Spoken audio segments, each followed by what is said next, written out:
Hello dear students, how are you. मैं doctor Devendra, आपके प्यारे चैनल क्लासिक केमिस्ट्री ऐप से। जैसा कि हमारा सेकंड चैप्टर चल रहा है और इसमें हमने लास्ट वीडियो में एनर्जी ऑफ ऑर्बिटल्स के बारे में पढ़ा था। आज हम इस वीडियो में filling of electrons in the orbitals, यानी इलेक्ट्रॉन्स के फिलिंग के लिए क्या क्या रूल्स काम करते हैं, क्या क्या नियम हैं, वो हम पढ़ेंगे आज। तो हमारा आज का टॉपिक है rules for filling of electrons in the orbitals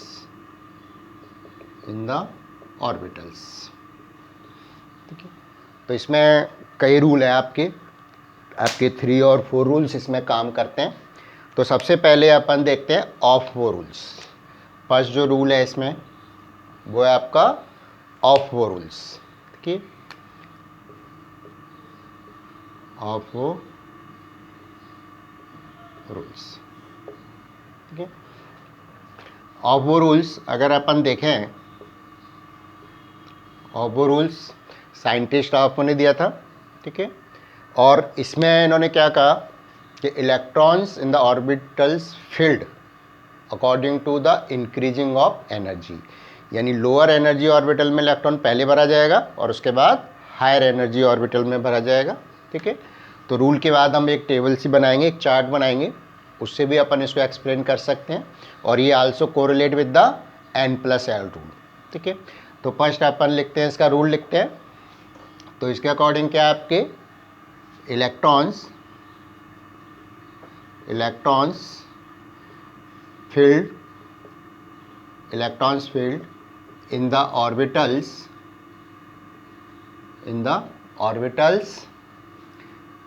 in increasing order of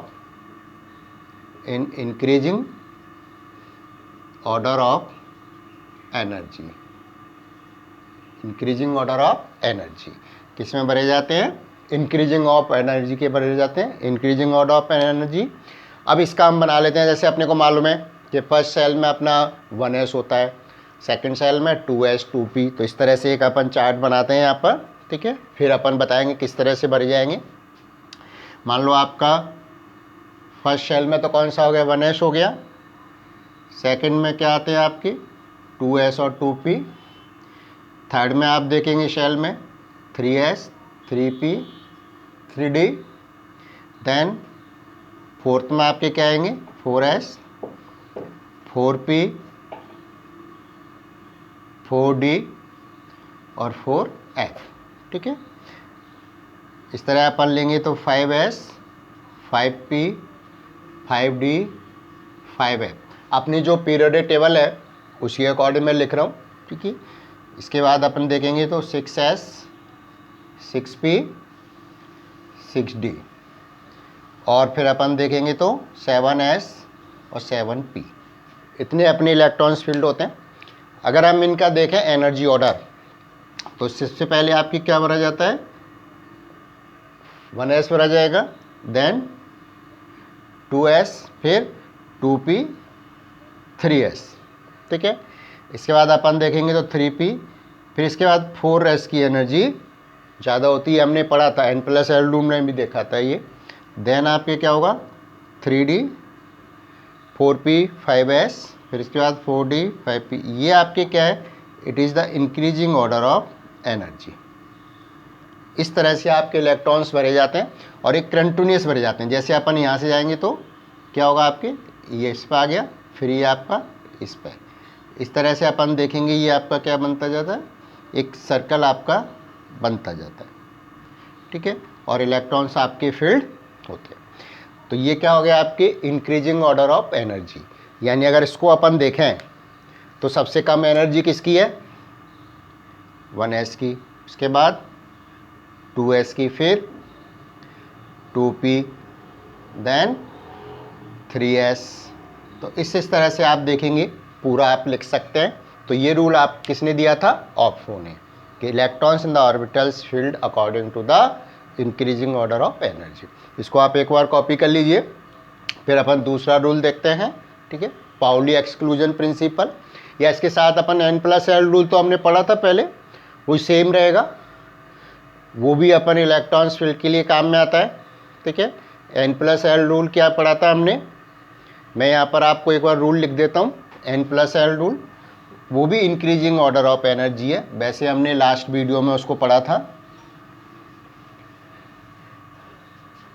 n+l rule वो भी आपके इलेक्ट्रॉन फिलिंग में काम आता है। सेकंड अपना क्या है, n+l रूल। यहाँ पर मैं रूल लिख रहा हूँ, आपके क्या रूल लिखा था आपको ध्यान होगा, क्या रूल था, orbitals with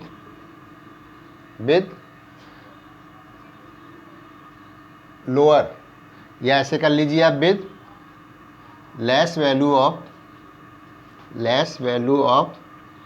n+l having low energy, यानी जिन ऑर्बिटल्स के लिए n+l की वैल्यू कम होगी उनकी एनर्जी क्या होती है, कम होती है। ठीक है, इफ 2 और more than 2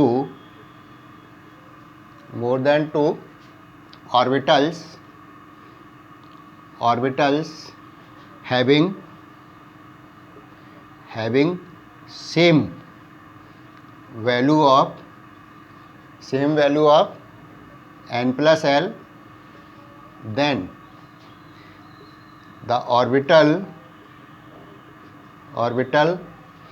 having less value of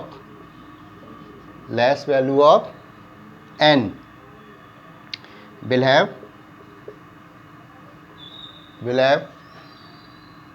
low energy. अगर मान लीजिए आपके 2 या 2 से ज़्यादा ऑर्बिटल्स के n+l वैल्यू सेम है, तो उसमें फिर हम किसको देखते हैं, n वैल्यू को देखते हैं। जिसके लिए n वैल्यू कम होगी उसकी एनर्जी कम होती है। ठीक है, तो ये रूल है, इसके बारे में डिटेल मैंने आपको लास्ट वीडियो में बताया था। n वैल्यू रख के, l वैल्यू रख के, फिर n+l किया था, फिर इसके बाद ऑर्बिटल्स भी लिखे थे, तो मैं उसको यहाँ रिपीट नहीं कर रहा, आप वहाँ से इसको कॉपी कर सकते हैं। ठीक है, तो ये अपना n+l रूल रहा। अब अपन बात करते हैं इसमें नेक्स्ट थर्ड रूल की। थर्ड रूल अपने मैं क्या बता रहा था, Pauli exclusion principle. Third rule अपना क्या है, Pauli exclusion principle. Pauli exclusion principle ये क्या कहता है, आपको ध्यान होगा हमने क्वांटम नंबर्स पढ़े थे। ठीक है, आपने सबसे पहले principal quantum number, azimuthal quantum number, then हमने मैग्नेटिक क्वांटम नंबर और फिर स्पिन क्वांटम नंबर। तो पाउली एक्सक्लूजन प्रिंसिपल क्या कहता है कि 2 electrons in a orbital not having all 4 quantum numbers same, यानी 2 इलेक्ट्रॉन्स प्रेजेंट है, उनकी सभी चारों क्वांटम संख्याएं सेम नहीं होती। कहाँ डिफरेंस होता है, स्पिन क्वांटम नंबर में, और सब सेम हो सकता है। इसमें मैंने बताया था कि अगर 2 इलेक्ट्रॉन्स प्रेजेंट हैं तो एक तो क्या होगा, क्लॉकवाइज घूमता है और एक एंटी क्लॉकवाइज घूमता है, यानी उनका स्पिन क्वांटम नंबर +½ और -½ होता है। तो स्पिन क्वांटम नंबर में डिफरेंस होता है उनके, तो वही इसने रूल दिया। ठीक है, जैसे मान लीजिए हमने कोई भी इलेक्ट्रॉन लिए, मान लो सिंपल एग्जांपल मैं आपको बता दूं इसमें 1s2। ठीक है, तो अगर यहाँ पर अपन देखेंगे तो n वैल्यू कितनी होगी, 1 होगी। दोनों इलेक्ट्रॉन्स के लिए n वैल्यू 1 होगी क्योंकि फर्स्ट सेल हो गया। अगर हम l वैल्यू देखें तो दोनों इलेक्ट्रॉन्स के लिए सब सेल भी सेम है, यानी s, तो l वैल्यू क्या होगी, 0 होगी। s सब सेल के लिए 0 होती है। अगर हम देखें इसके बाद मैग्नेटिक क्वांटम नंबर, तो 0 l वैल्यू है, तो m वैल्यू भी क्या होगी, इसकी 0 होगी। ये भी सेम हो गया दोनों इलेक्ट्रॉन के लिए। लेकिन जब अपन स्पिन क्वांटम नंबर की बात करते हैं, s क्या है यहाँ पर, spin quantum number, spin quantum number. 2 electron है, तो एक के लिए तो क्या होगा प्लस हाफ एंड दूसरे के लिए क्या होगा माइनस हाफ, यानी एक तो क्लॉकवाइज हो गया और एक एंटी क्लॉकवाइज हो गया। तो यही रूल इसने बताया। क्या रूल दिया मैं लिख देता हूँ इसके अकॉर्डिंग। रूल क्या हो गया, according to Pauli exclusion principle,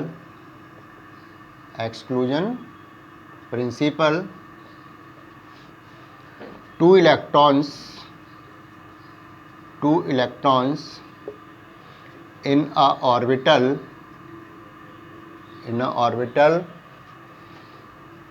not having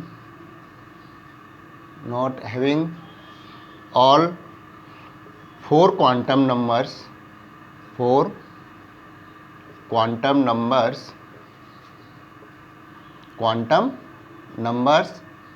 same, यानी 2 इलेक्ट्रॉन्स के लिए 4 क्वांटम नंबर सेम नहीं हो सकते। There will be difference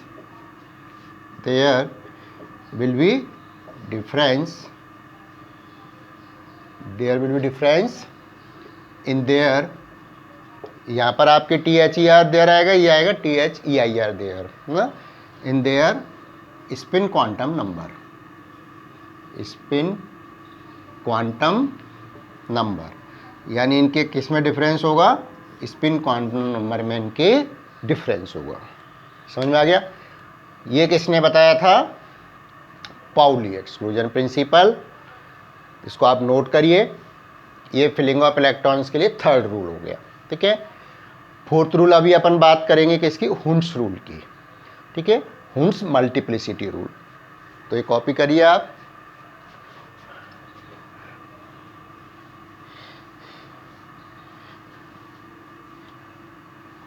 हुंस multiplicity rule.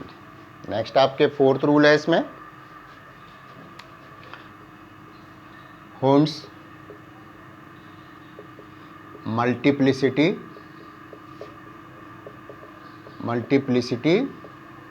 Rule. ये क्या कहता है कि जब भी इलेक्ट्रॉन्स हम फिल करते हैं ऑर्बिटल्स में, तो पहले सभी ऑर्बिटल्स में क्या होता है, सिंगल इलेक्ट्रॉन भरा जाता है। यानी एक सब शेल के जितने भी ऑर्बिटल है उनमें क्या होगा, सिंगल इलेक्ट्रॉन भरा जाएगा। और उसके बाद क्या होती है, पेयरिंग होती है उसकी। क्यों होती है, क्योंकि जो आपके सिंगल फील्ड या वन इलेक्ट्रॉन फील्ड ऑर्बिटल्स होते हैं, कंप्लीटली फील्ड होते हैं या वेकेंट होते हैं, उनकी स्टेबिलिटी ज़्यादा होती है क्योंकि उनकी एनर्जी सेम होती है। ठीक है, जैसे हमने पढ़ा था डीजनरेट ऑर्बिटल्स। तो डीजनरेट ऑर्बिटल्स क्या होते हैं, जिनमें के सभी ऑर्बिटल्स की एनर्जी सेम होती है। सेम कब होगी, जब या तो वो कंप्लीटली वेकेंट है तब सेम हो गई, या सब में 1 इलेक्ट्रॉन है तब भी एनर्जी सेम होगी, या सभी में आपके 2 इलेक्ट्रॉन्स हैं तब भी सेम होगी। तो हम देखेंगे भी आगे स्टेबिलिटी ऑफ इलेक्ट्रॉनिक कॉन्फ़िगरेशंस जब अपन पढ़ेंगे। तो रूल अपने क्या कहता है, ये रूल इसके अकॉर्डिंग क्या है आपके, initially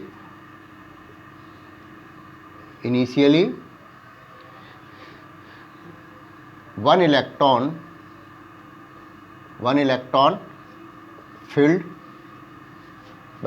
filled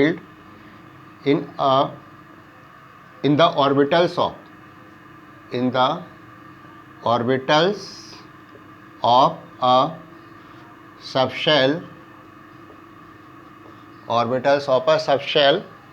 after that pairing of electrons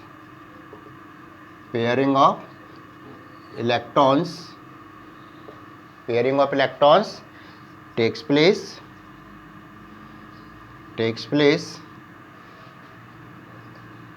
after that pairing of electron takes place in the orbitals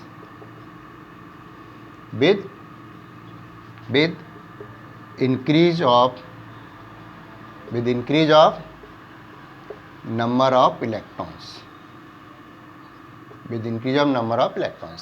यानी पहले आपके सिंगल इलेक्ट्रॉन भरा जाता है और फिर उसके बाद उसकी पेयरिंग होती है। जैसे अपन देखें यहाँ पर, मान लीजिए हमारे कोई भी जैसे p ऑर्बिटल्स हैं, अगर अपन बात कर रहे हैं p ऑर्बिटल्स की, ठीक है। और p ऑर्बिटल्स में अगर हमने कितने इलेक्ट्रॉन्स बनने, 3 इलेक्ट्रॉन्स फील्ड करने हैं। कितने इलेक्ट्रॉन्स हैं, 3 इलेक्ट्रॉन्स। तो अगर हम इसको देखें तो आप देखोगे तो p में कितने होते हैं, 3 ऑर्बिटल्स होते हैं, ठीक है। तो 3 इलेक्ट्रॉन्स की पॉसिबिलिटी क्या है भरने की, वो मैं आपको बता रहा हूँ यहाँ पर, कैसे अपन भर सकते हैं इनको 3 इलेक्ट्रॉन्स को, ठीक है। अब मान लीजिए जैसे 1 इलेक्ट्रॉन आपने भर दिया, ठीक है। अब दूसरा इलेक्ट्रॉन क्या है, ये हो गया आपके, लेकिन 3rd इलेक्ट्रॉन आपके यहाँ भी जा सकता है और इसमें भी आ सकता है, ठीक है। दूसरा अपन देखें तो 3rd इलेक्ट्रॉन आपका इसमें भी जा सकता है, और आप पॉसिबिलिटी देखें तो ये यहाँ पे भी आ सकता है। मतलब कई आपके पॉसिबिलिटी बनती हैं इस तरह से।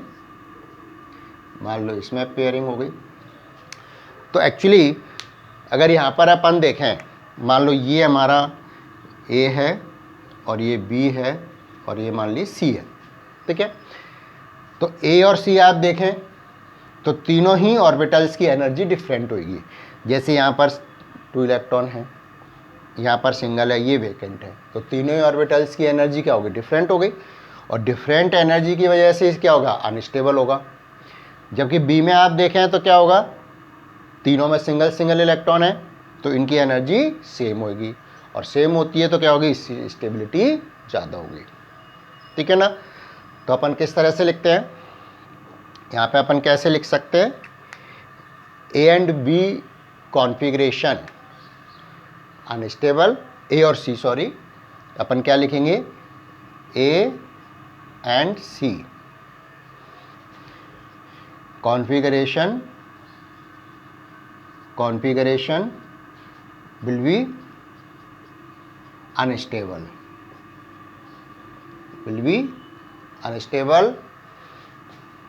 due to different energy of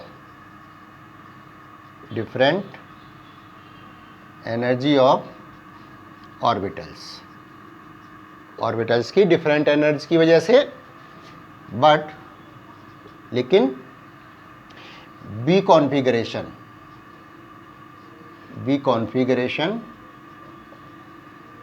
will be stable due to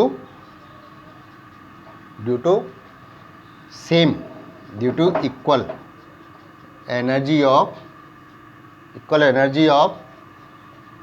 all p orbitals,